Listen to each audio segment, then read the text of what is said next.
It's my pleasure to introduce and invite our two next panelists up. If you'll please join us.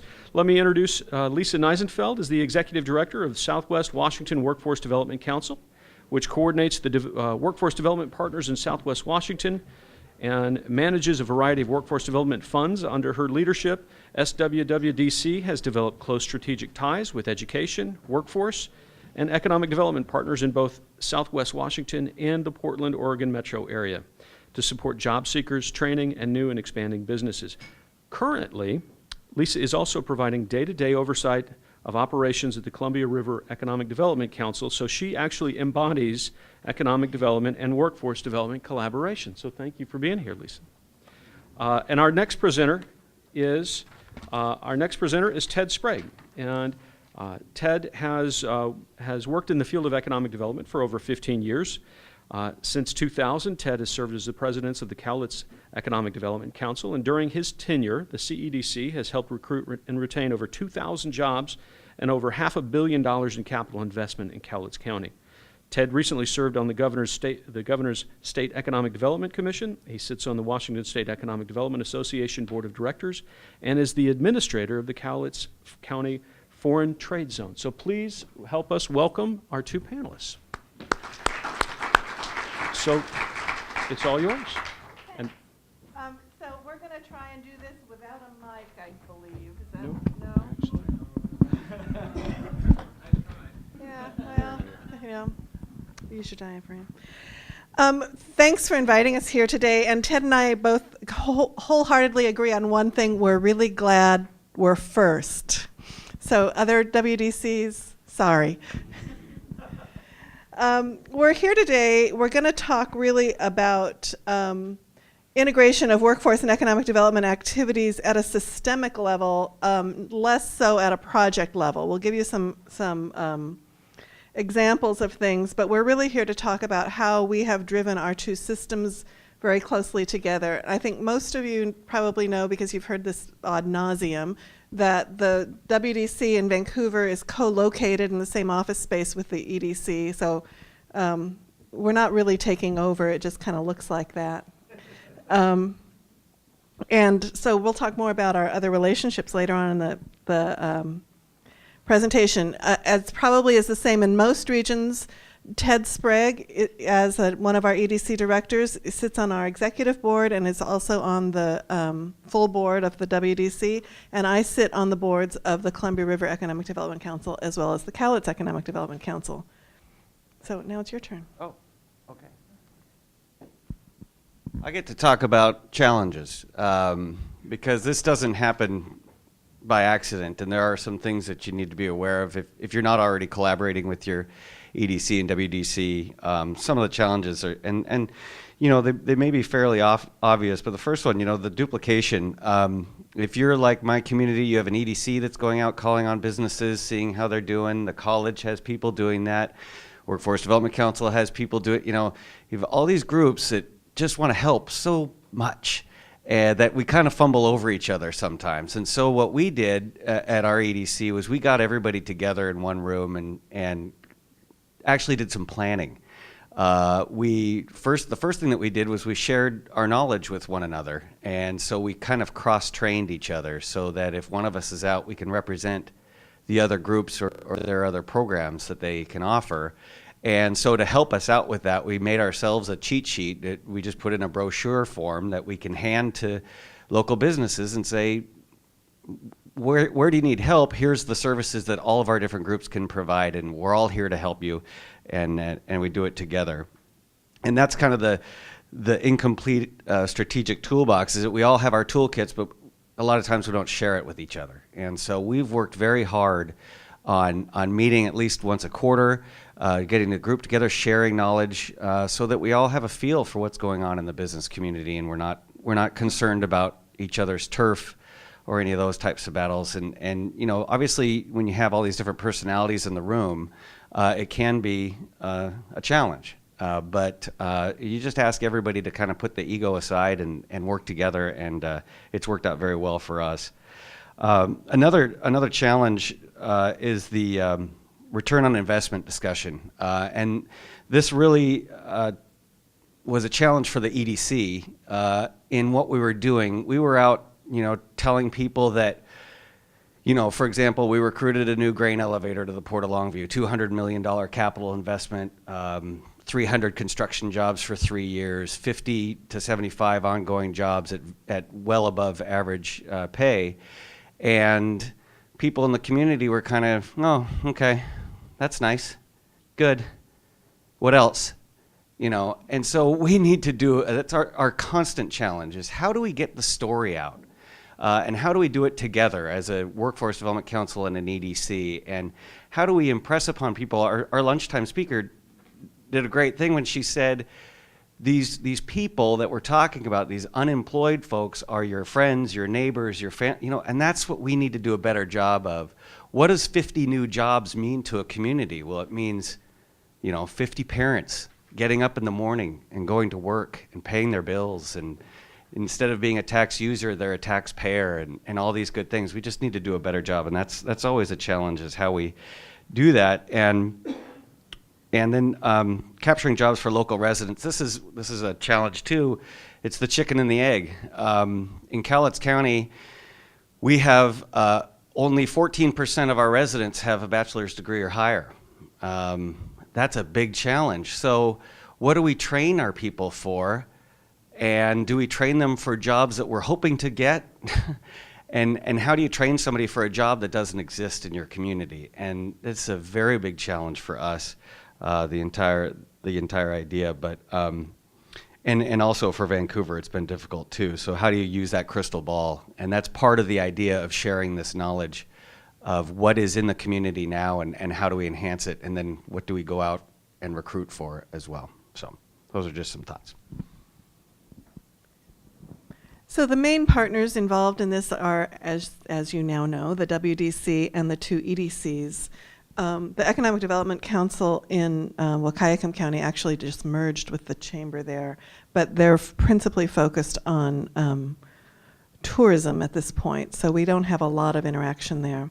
But there are also many, many others that are involved, and I will get to explaining that in just a minute. Why don't we head to the next slide? So the way this works is that the CREDC pays us for 45% of a staff person. Bonnie Moore, stand up, Bonnie. Here's the living example. If you ask her for her business card, it has two sides, an EDC side and a WDC side. And so she is the Business Retention and Expansion Program person. She's also heading up our innovation agenda in Clark County. Similarly, but kind of the opposite, the WDC pays for about 30% of Ted's staff person, Mary Brown, who's not with us today. And she fulfills a similar role in Cowlitz County. So it can work either way. But what we get for this is the same person going out talking to businesses and saying, what's keeping you from growing? How can we help you grow in our region?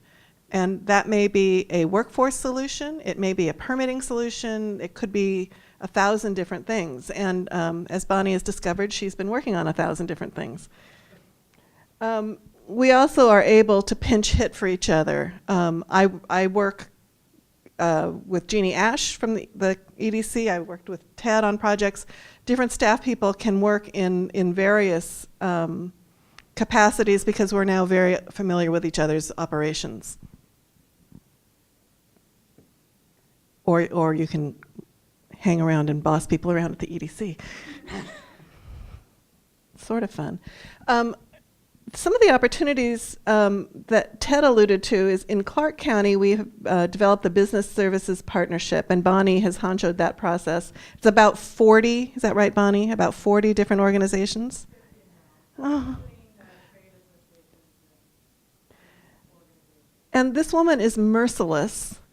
Basically, we knew that the EDC itself could visit about 100 companies a year. But if we called on all of our partners who were also out there visiting businesses, we could see a lot more. And if we all knew what each other was talking to those businesses about, we could carry the same portfolio and know when to call in a partner. So Bonnie has worked with that group very hard over the last about 15 months, year. And they've had training, joint training on all the resources that are available to assist businesses in the region. And it has developed some pretty deep partnerships between those different organizations. And so there's kind of a new sense about that. And the future events are going to be more networking building and figuring out how we hand off things better between each other. So that has been a very successful opportunity for us. I'll let you do that. Bonnie and Mary also function as the concierge service for jobs created through economic development. We have a standard in our region that the jobs created through economic development are the most important job orders at WorkSource and are to receive priority service. And so Bonnie and Mary are there to make sure that we do not drop the ball, we being the big we, the workforce system. Whatever it takes to get those companies the workers they need, we've got to be able to figure that out. We also then have the additional opportunity to capitalize on the jobs created through economic development for local residents. While we all are thrilled when we get additional talent that moves into our region, we also have a very straightforward and pressing need to get jobs for local residents, the people who are here already. That means working with our colleges to ensure that the training is in place, putting together whatever it takes, the hiring processes, whatever it takes to get local people into jobs as much as possible. Finally, we're able to track real results. So Ted can talk about that he's created 2,000 jobs. Good work, Betty. But we can help Ted point to that 2,000 and say, and here's the payroll that came of it, and 1,900 of those were Cowlitz County residents. We can point to the real people filling real jobs, which is much more than that abstract thing. Another bonus that I think we get through workforce development, collaborating with economic development, is that we have new eyes. I think it goes a lot to say that the people we hired for these BRE jobs were, one was a recent college graduate, and Bonnie came to us out of private industry, including international business in China. So we had people looking at the economic development enterprise with entirely new eyes.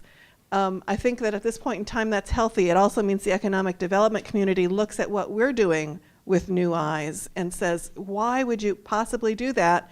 And of course the standard response is because the federal government says we have to. But that's been a very helpful thing for us. Another thing we're doing now is developing sort of a new platform for skills panels. We're doing this as the Portland metropolitan area, and developing some, we're calling it industry intelligence platforms, where we will be able to, through some online relationships, get better information on the trends and hiring needs of industries, as well as any other issues that are arising. We will have cross-disciplinary sort of SWAT teams owning the relationships with those businesses, a couple times a year visiting those businesses and then sharing that intelligence online with our workforce and economic development partners. It gives us a great chance to integrate the kinds of data that we all look at. It also gives us an opportunity to make sure that the resources we're using are going to the best possible projects. In the last year, we've also done a lot of incumbent worker training along with most of our colleagues in the state, in the country. And we've done that through special grants like the Energy Training Partnership Grant and ERA and some governor's 10% money. We have trained about $900,000 worth of training in both Cowlitz and Clark counties, and a lot of that's been lean training, and that has been a success beyond our wildest imaginings. Jeannie Ash at the CREDC was also responsible for helping put a lot of that in place. One example, little example, that a project Jeannie worked on with that was Christensen Yachts, who about the time we started this had 0 yachts in production. Now they have 6. But through the lean training, they discovered $70,000 worth of savings per yacht. And they are making those yachts for rich people in Asia right now. So that's money coming into the local economy and staying in the local economy. And I think you would all agree that $70,000 per yacht is pretty good. I mean, maybe we can afford them. Maybe not.